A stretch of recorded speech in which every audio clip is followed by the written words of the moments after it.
नमस्कार दोस्तों। चूंकि मैं पिछले कुछ दिनों से जो CUET है उसमें जो जनरल टेस्ट का पेपर होता है उसमें इतिहास के खंड को मैं चला रहा हूँ। ठीक है, मतलब पढ़ा रहा हूँ और मैं इस इतिहास के खंड में केवल वही विषय को चर्चा कर रहा हूँ, वही फैक्ट को ले रहा हूँ जो आपके एग्जाम पॉइंट ऑफ व्यू से जरूरी है। देखिए, हम कितना पढ़ लेंगे, कितना छाप लेंगे, इससे आपको एग्जाम से कोई लेना देना नहीं है। उन्होंने कहा है कि हम जनरल टेस्ट की तरह ही पूछेंगे, तो हिस्ट्री में जो जनरल टेस्ट की तरह व्यवहार होता है हम केवल उसी का डिस्कशन करेंगे। ये ना कि जो हिस्ट्री छात्र के डोमेन हिस्ट्री डोमेन के छात्र होंगे वो अपना उस तरह से देखेंगे, हम केवल जनरल टेस्ट की तरह देखेंगे। तो हम आते हैं, हम पिछली कई क्लास में चर्चा कर चुके हैं। देखिए, सिंधु घाटी सभ्यता या कह लीजिए हड़प्पा सभ्यता, उसमें हम और शहर की चर्चा कर चुके हैं। आज हम बच्चे हैं, 3 शहर बचा था, रोपड़ बचा था, चंदोड़ बचा था और राखीगढ़ी बची थी। ठीक है, इसकी हम चर्चा कर लेते हैं। अब हमने फिर मैं बता दूं, मैं उसी चीज की केवल चर्चा करूंगा जो आपके एग्जाम पॉइंट ऑफ व्यू से जरूरी है। हम उस किसी भी चीज की चर्चा नहीं करेंगे जो आपके एग्जाम पॉइंट ऑफ व्यू से जरूरी ना हो। तो रोपड़ कहाँ है? सतलज नदी के किनारे है। कहाँ है? पंजाब में है। ठीक है, किसने खोज की थी? यज्ञदत्त शर्मा ने। ये आपके लिए जानना बिल्कुल जरूरी नहीं है आपके एग्जाम पॉइंट ऑफ व्यू से कि खोज किसने की थी। ठीक है, फिर भी लिख लिया तो जान सकते हैं, याद रहे तो ठीक है, ना याद रहे तो कोई बात नहीं है। ठीक है, यहाँ की 2 मुख्य विशेषताएं आप ध्यान रखिएगा। रोपड़ में, यह रोपड़ ऐसा शहर है जो स्वतंत्रता के बाद खोजा गया। ठीक है, स्वतंत्रता के बाद मतलब 1947 के बाद जब भारत आजाद हुआ था। ठीक है, तब। ठीक है, एक क्या स्वतंत्रता बाद खोजा गया प्रथम सिंधु घाटी सभ्यता। ठीक है, यहाँ की एक अच्छी व्यवस्था थी या खराब व्यवस्था थी, वो तो समय समय अपने साथ अपनी व्याख्या करता है। ठीक है, उस समय के लिए यह बेहतर ही रहा होगा कि कुत्तों के साथ मानव कब्र बनाना एक पैसा रहा होगा, तो वो अलग बात है। लेकिन यहाँ की हमें ये जानना जरूरी है, यहाँ की खास बात क्या थी? यहाँ की खास बात यह थी कुत्तों के साथ मानव की कब्र मिलती है। ठीक है, अब दूसरा शहर कौन सा है? चनहुदड़ो। चनहुदड़ो, ठीक है, ये कहाँ है?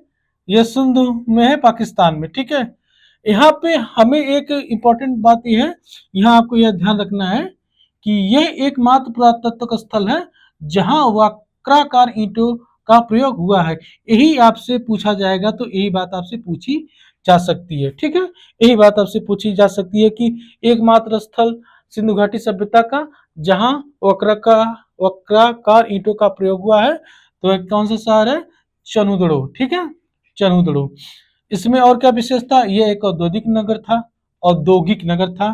क्यों?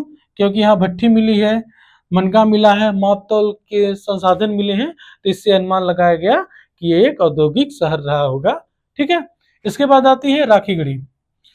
राखीगढ़ी क्यों इंपॉर्टेंट है? ये कहाँ पाया जाता है इसलिए इंपॉर्टेंट नहीं बनता, उसमें विशेषताएं क्या होती हैं? हरियाणा के हिसार जिले में है राखीगढ़ी। और क्या है? यहाँ पे अन्नागार एवं रक्षा प्राचीर भी बनी हुई थी। क्या बनी थी? अन्नागार, यानी कि जहाँ अन्न भंडार रखा जाता है, खाद्यान्न रखा जाता है। ठीक है, यहाँ पर एक और इसकी विशेषता है, यह मई सन 2012 में ग्लोबल हेरिटेज फंड, किसके द्वारा?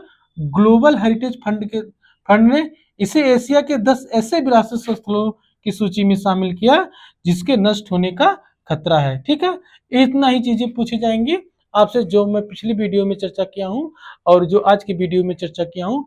और एक बात आप ये जानते हैं कि सिंधु घाटी सभ्यता के लोग शहरीकरण में विश्वास, मतलब शहरीकरण था इनके पास, और ये व्यापार में ज्यादा अपनी रुचि रखते थे, कृषि में नहीं। ठीक है, यानी कि ये आप नहीं कहेंगे कि कृषि ये लोग नहीं जानते थे, बिना कृषि के तो प्राचीन काल में कुछ होता ही नहीं था। लेकिन अपना जो मुख्य व्यवसाय था, इनका व्यवसाय था, मुख्य व्यवसाय क्या था? व्यापार था। ठीक है, कृषि नहीं। ऐसा पूछा जाएगा तो आप व्यापार कहेंगे, और इसके आगे जब बढ़ेंगे तो वहां पे व्यवस्थाएं चेंज हुई। ठीक है, तो उसका वहां देखेंगे। लेकिन आज तक के लिए इतना ही। आप आगे बढ़ते रहिए, आप छोटी छोटी वीडियो कलेक्ट करके आप देखते रहिए। फिर जब आपका लास्ट में जाएंगे, जब आपका इंटरमीडिएट का एग्जाम खत्म हो जाएगा, तो हम आपको 1-1 घंटे 2-2 घंटे की वीडियो देंगे और सब्जेक्ट की। तो आप उससे अपना काम कर ले जाएंगे। ठीक है, आप इस बहकावे में ना आइएगा कि आप 45 दिन 50 दिन में सारी चीजें कवर कर लेंगे और मन माफिक कवर कर लेंगे, ऐसा नहीं होता। ठीक है, छोटी छोटी चीजें आपको कवर करनी पड़ेंगी। ठीक है, तो आज के लिए इतना ही। धन्यवाद।